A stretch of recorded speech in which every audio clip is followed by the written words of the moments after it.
Afternoon, folks. My name is Troy. I'm the owner. Thank you for coming out. Appreciate all the support from everybody, turning up, doing everything, all the staff, everybody, making everything possible. I'm just going to make an introduction to Del Riley. He's one of the consultants that's helping me with the native business and this cannabis industry.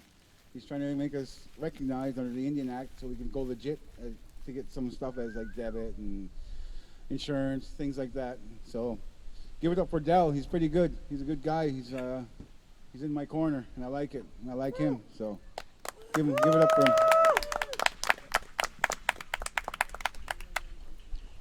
Okay, before I get into some of that serious business, I'm just going to give you a little history of Oneida. Now, I used to work a lot. I did a lot of land claims work in the past. I worked for years in it, and probably worked on about 400 different land claims. So what it's done is it's given me the background to understand what Aboriginal and treaty rights are, and today, because of we have some sections in the Canadian Constitution, which I put in there, and it protects your Aboriginal and treaty rights, even though we're getting pushed back from the province and the feds. But I think the important thing is those sections, section 35 and 25, and you'll see some of the certificates today for those businesses that are planning on opening. Tom, do you have some extra of those certificates? Well, we'll show you what they look like after. But it essentially just says that this business is protected under section 35 and 25. So it's in a way it's kind of like a license, but it's probably even better because the minute the law sees it, they know they've got to fight against section 35, which they haven't won yet. And we've won over 300 cases on section 35 in a row. So it's a powerful section in there. Okay, Oneida, I'm quite familiar with their history. Came across 1838, 1839, they were looking for a place because of the General Jackson's removal policy in the U.S. Forced them over here, but they were looking for a place that had a similar climate to what they had, and so this is where they, Oneida people, or Oneida Nation settled. I know they call it a, to them it was settlement because you purchased it, but its real legal definition is it's Oneida trust lands. It's a much higher stature than a settlement. A settlement's not a legal term, so, but the document done in 1867 says it's trust lands. So the biggest problem that any outside government or agency of government has is that they can't get by that trust because they've got to talk to you about anything first, and they can't enforce any laws because you've always maintained your sovereignty. You've always you've never been less than a nation to England when you first came here. There's a couple other important things too. When you came over, the Superintendent General at the time, his name was Joseph Brand Clinch, named after Joseph Brand in Brantford. He also said, and this would be a treaty promise. He also said you would have all the rights you always had before. So this is the other good thing. Although it's in your records, but nobody's really pulled that out like that yet. And just a couple other things I want to mention about it. I've come to the opinion that you shouldn't have had to pay for this at all. It should have been granted under the proclamation that Six Nations has, because it also included all other nations that fought with the British, including the Caldwells. And I would have said, hey, the rest of our people are living at Six Nations. Why did we have to pay? But you got to go after those things, you know. And like I said, I've done a lot of land claims, and I think of all of the ones I've worked on, I've probably got about 60 of them resolved today. Did 3 for my own community. I haven't done. I haven't worked on them lately, but one more promotion I want to do for myself. I just finished writing a book, and it's a book. Well, it's a biography of myself, but it also I get into the residential school period because I had to serve 5 years in one of them places. Oh, it was a real hellhole, and I was lucky to get out alive. But the book goes on to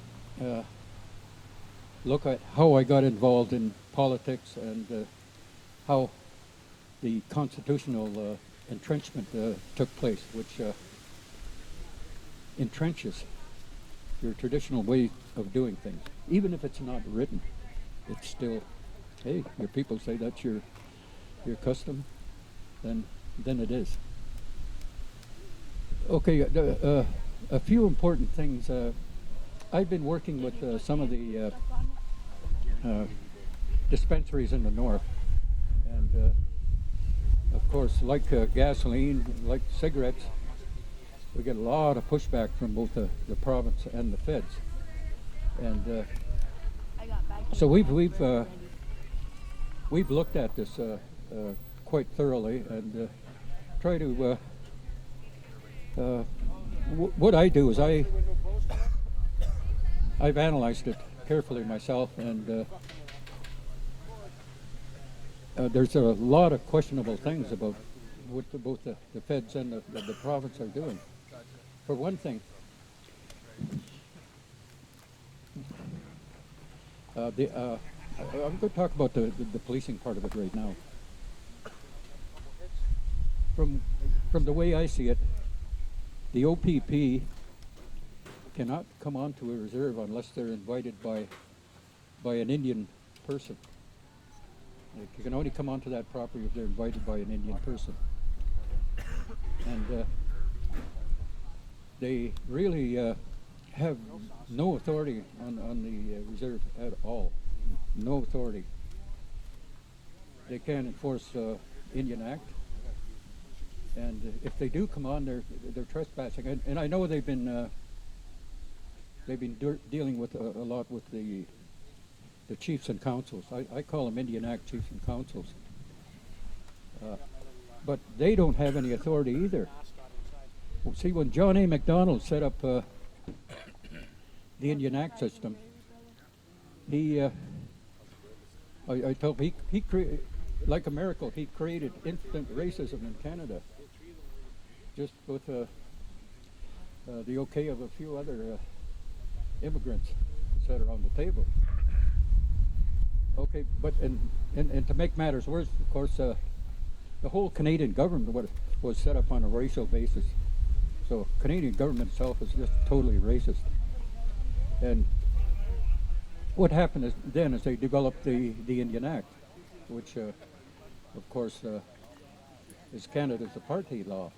And but the good thing about it today is we could probably knock out any racist sections in the Act, or almost everything in it, with Section 35.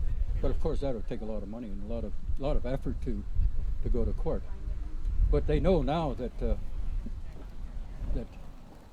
hey, your Aboriginal rights, treaty rights, and actually NIDA has them both.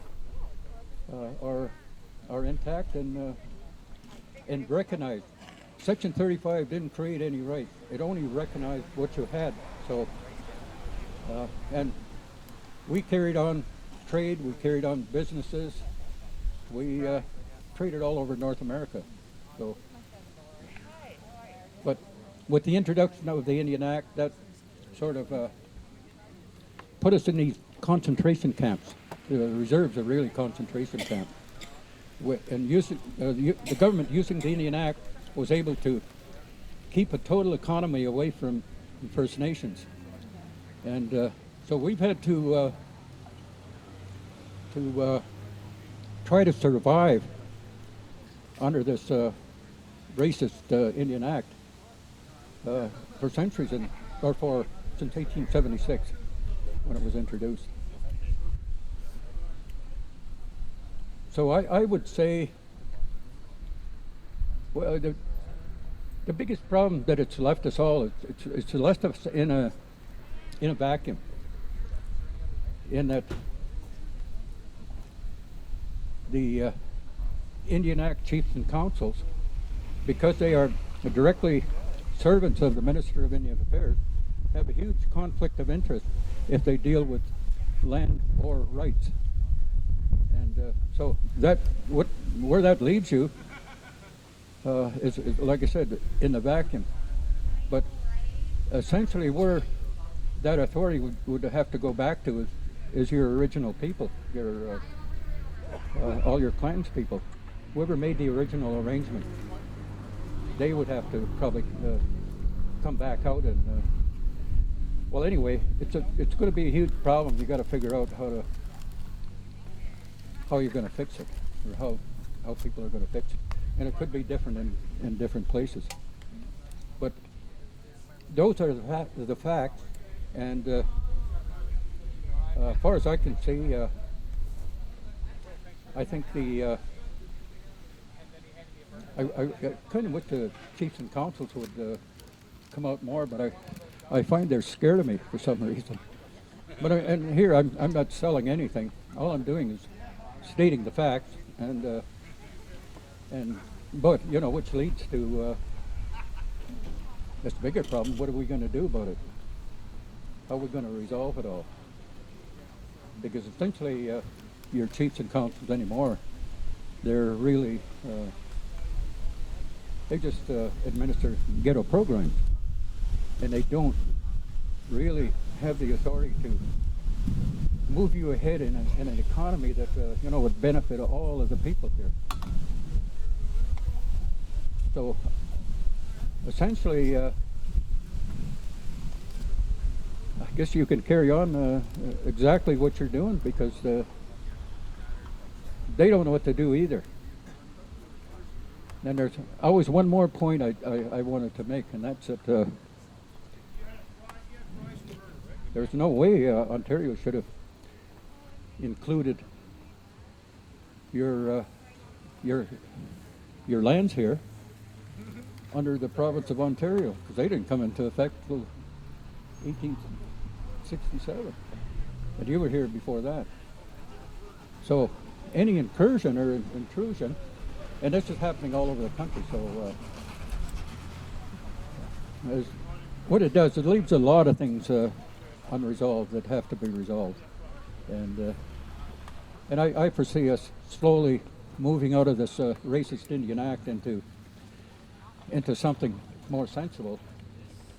And but I can also foresee First Nations really coming through and developing the kind of future you want, based on your own authority, your authority of your nation, as to what direction you want to go, and not some Caucasoid in Ottawa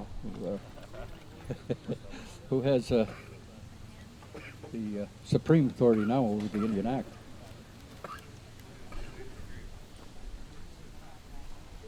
I don't know. Is there anything else I should cover on that? I don't know if there's any questions. Or, if there's any questions, I'll try to answer them for you. Why over there? Oh. Right here. Why can't all the councils get together and have one standard practice? When we get the biased news, there's always rhetoric and disillusionment between bands. Yeah. So why can't they get together and have a united front? Everybody on the same page. We've tried that in the past. I think a problem you have there is again, chiefs and councils really don't have any authority. And as an entity, they're not an Indian either. So they're like a corporation. You know, and it's great, even though each individual one of them have Aboriginal treaty rights. It's a confusing thing if you haven't analyzed like I have, then it's very confusing, and it's kind of hard to understand. But that's what the case is. Yeah, like I see if you had a united front, everybody got on the same page and said, this is what we're about, fuck the bullshit, let's get going. Yeah, that sounds fine, except a problem that is introduced in the communities as well. They used to be run by their the various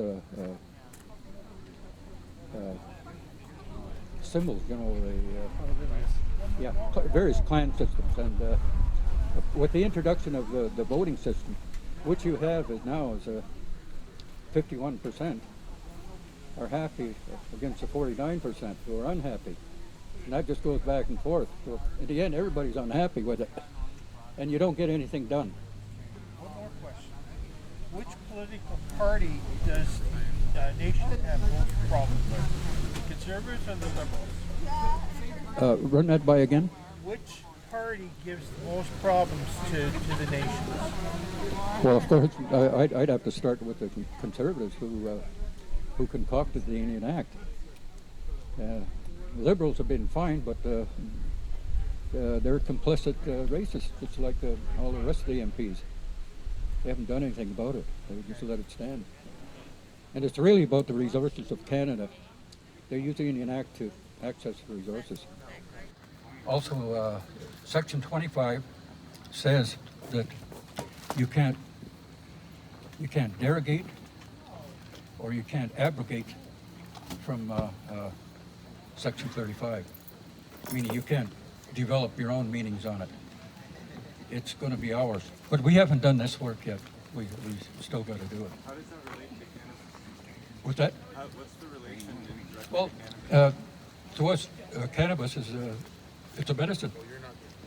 It's a plant that's always been with us. And we've done the research on it. And it's always been with us, and it's a medicine. Better than taking some of them pills that they dispense at the pharmacies. For you. 100%. I got it inside my car. And I guess the real issue here, from the government's perspective, is that they want to control.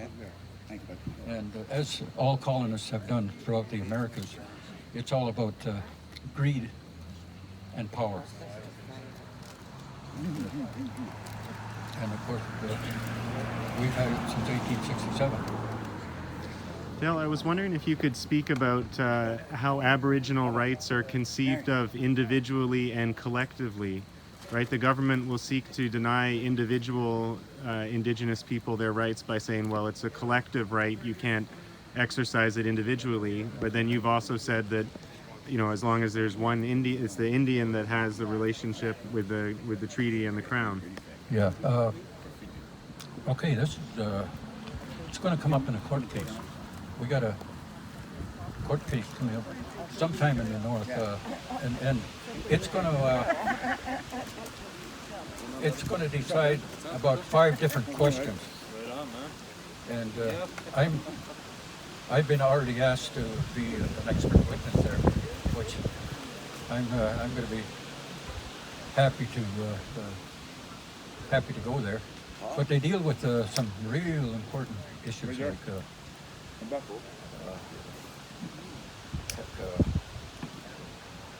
residential schools, rights,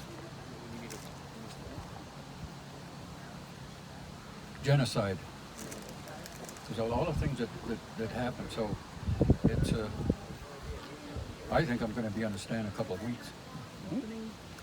But I'm looking forward to it. But to answer your question, we really have no participation in either of the governments. We have no representation. either federal or provincial. Indian Affairs Minister doesn't represent us. He represents his riding. He just appointed to manage the racist department of the government, which is Indian Affairs.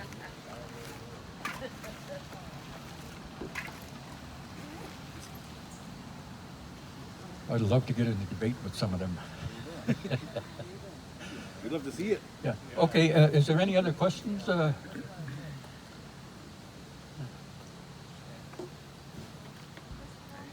How long you been at it, There's Del? some magazines there if you haven't got it. I got a question. How many Sure. years have you been in this business like this? Consulting? Since the 80s. Wow. A long time, Del. Yeah. A lot of work, hours. A lot of, well, I worked, actually when I was in politics, I worked much harder. AFN, I think I was, or National Union Brother, I think I was going about 20 hours a day. And it was really difficult getting those sections in the Constitution because I had to open an office in England. Jeez. And but I was lobbying all around the world. And you don't see the national leaders do anything like that anymore. And but we finally got back to our government, and I had Christian. We were doing the constitutional committee discussions at the time, and so he calls me over. Del, he said, "Can you come over?" He said, "I got to talk to you." So I went over there, and I said, "Okay. Well, what's up?" And he said, he come right out with it. He said, "If you will close your office in England, we will give you your protection for Aboriginal treaty rights." So I said, "I'll put it there." So we shook hands, and that's how it got in there. But he added one more thing. He said, "Hey," he says, "is it all right if I take out the word Métis out of there?" And I said, "Nope." I knew right away what he was going to do. He'd take it out and then blame me. But I said, "No, I promised them," because they supported us when we got all those sections in. So I said, no, I made a promise to them that their name would stay in there, even though it's not defined or anything. But it was a tough fight, and that's really how it got in, is that we had to open an office in England. And actually, even today, that's probably what the First Nations people should do. They should have an office in England because of the treaty relationship. But it also gives you a pretty high stature, in the world. Oh, I had calls from all over the place to talk. But that's really how Section 35 got in the Constitution. A lot of push and pull. Any other questions? Ask anything. Are you helping other cannabis stores? Yeah, he's done a whole range in that magazine. Oh, okay. He's helped a whole range of stores up north near Garden River, right, Del? Oh, yeah. Yeah. Right on. We're probably giving out about 50 of them certificates, of different businesses. Okay. Nice. How long does it take to apply for a certificate? Like, what's the timeline? Oh, like for the ones we give out? Yeah. About 4 or 5 minutes. Nice. Yeah, we've got a few here. That's what I'm talking about. And I sign them as a traditional chief as well.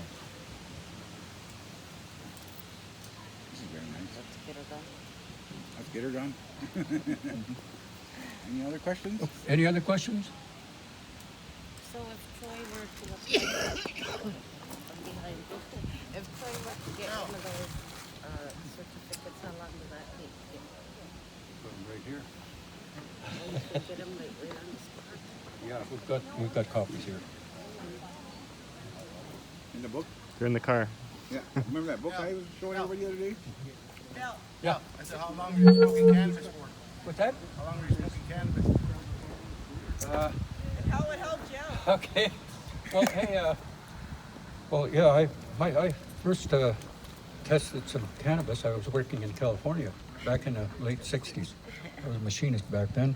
And, but I had a lot of Chicano friends, Mexican friends work for me, and very friendly. And finally somebody invited me out to have a puff with them. And it was Acapulco Gold. Oh, gee. Yeah, you got the good stuff. With the good stuff, really. Yeah. Back then it was Yeah. it was $5 an ounce. Holy. That's way back then. That deal these days. Right. So now you know why all the hippies are around there. And how does it help you medically? Or? Oh well, yeah, I'm both a cancer survivor and I have to wear an ostomy, but that didn't slow me any. I still break 80 on the golf course. But yeah, I expect to be in this at least the next 10 years. So hey, we've got a lot of work to do, and we can't rely on our political organizations. I'll take them on alone. Oh, we can all work together now. Yep. Good. Okay. Any more questions? Fire up. Fire up. Perfect. Want to take over and close it off for me? All right, guys, thank you so much, Del. This is inspiring. I think everyone learned a lot today. All right. Thank you so much. I think we were really inspired by some of the stories that you shared, going from your childhood all the way to your political career to taking on the world and showing us that one person can make a huge difference. So thank you so much again. You're an inspiration, and let's go smoke some cannabis.